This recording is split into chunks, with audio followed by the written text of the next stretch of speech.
আসসালামু আলাইকুম, কেমন আছেন আপনারা? আজকে আমার ডিআরসি এর পরীক্ষা ছিল, শিক্ষক নিয়োগ পরীক্ষা স্কুল পর্যায়ে। তো আমার পরীক্ষার সিট পড়েছিল মিরপুরে। তো এই তো পরীক্ষা শেষ করে পাশেই চলে গেলাম অ্যাপেক্সের শোরুমে। আমার বান্ধবীর কয়েকটা স্যান্ডেলের দরকার ছিল, তো সেটাই দেখতেছিলাম। আমার এই জুতাটা খুবই ভালো লেগেছে, কালারটা অনেক সুন্দর। পায়ে দেওয়ার ট্রাই করলাম, দেখলাম যেটা সাইজ মিলতেছে না। আর যেহেতু আমি নিব না, তাই কষ্ট করে তাদেরকে আর বললাম না, এটার প্রাইস দেখিয়ে দিলাম। প্রাইসগুলো আমার কাছে মনে হয় অনেক বেশি, কবে যে টাকা পয়সা হবে এই আশাই করি। এই জুতাটাও আমার ভালো লাগতেছিল, জানি না সেদিন কেন আমার এই কালারগুলো বেশি চোখে পড়তেছিল। আর এই শোরুমটা এত বড়, আমাদের রংপুরে যে শোরুম সেটা অনেক ছোট, বাট ঢাকার এই মিরপুরের শোরুমটা অনেক বড়। তারপরে এই যে জুতাটা আমার খুব ভালো লাগতেছিল, আমি একটু পায়ে ট্রায়াল দিলাম, যেহেতু আমার জামার সাথে ম্যাচিং ইয়েলো যেটাকে আসলে মাস্টার্ড ইয়েলো বলে।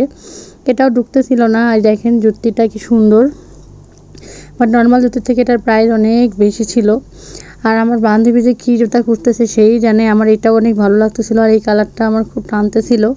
এখানকার প্রত্যেকটা কালেকশনই আমার ভালো লাগতেছিল। আর এই জুতাগুলোও বাচ্চাদের পায়ে দিলে যা লাগবে, খুব সুন্দর, বাট প্রাইস এত বেশি থাকে। আর এই জুতাটা আমার ভাতিজার জন্য আমার খুব ভালো লেগেছে। আর আমার ফ্রেন্ড এটা পায়ে দিয়ে দেখতেছিল, পরে শেষমেশ সেটাই সে নিয়ে নিয়েছিল। আর এটা ভালোই লাগতেছিল। তারপর ওখান থেকে বের হয়ে আমরা চলে গেলাম স্বপ্ন শোরুমে। আর এখানে ছিল buy one get one offer. তো এই তো এগুলো দেখতেছিলাম, বাট একটাও নেওয়া হয়নি। কেন নেওয়া হয়নি আমি জানি না আসলে। আর এই তো এখানকার বাই ওয়ান গেট ওয়ান জিনিসগুলো দেখতেছিলাম, কোনটা আমার কাজের, বাট একটাও আমার কাজের না, কারণ আমি এই প্রোডাক্টস ইউজ করি না। আর এই তো এই চানাচুর দেখতেছিলাম, আমার খুব চানাচুর পছন্দ, ওখান থেকে একটা নিয়ে নিয়েছি। আর এই যে চকলেটগুলোতে অফার চলতেছিল, মানে একটা কিনলে একটা ফ্রি।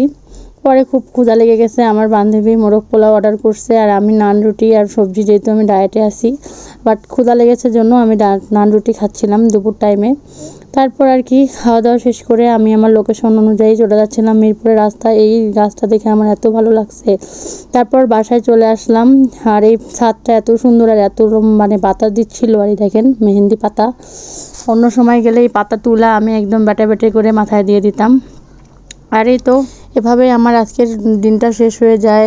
এরপর নেক্সট ভিডিওতে দেখা হবে আপনাদের সাথে। ততদিন ভালো থাকবেন, সুস্থ থাকবেন। আল্লাহ হাফেজ।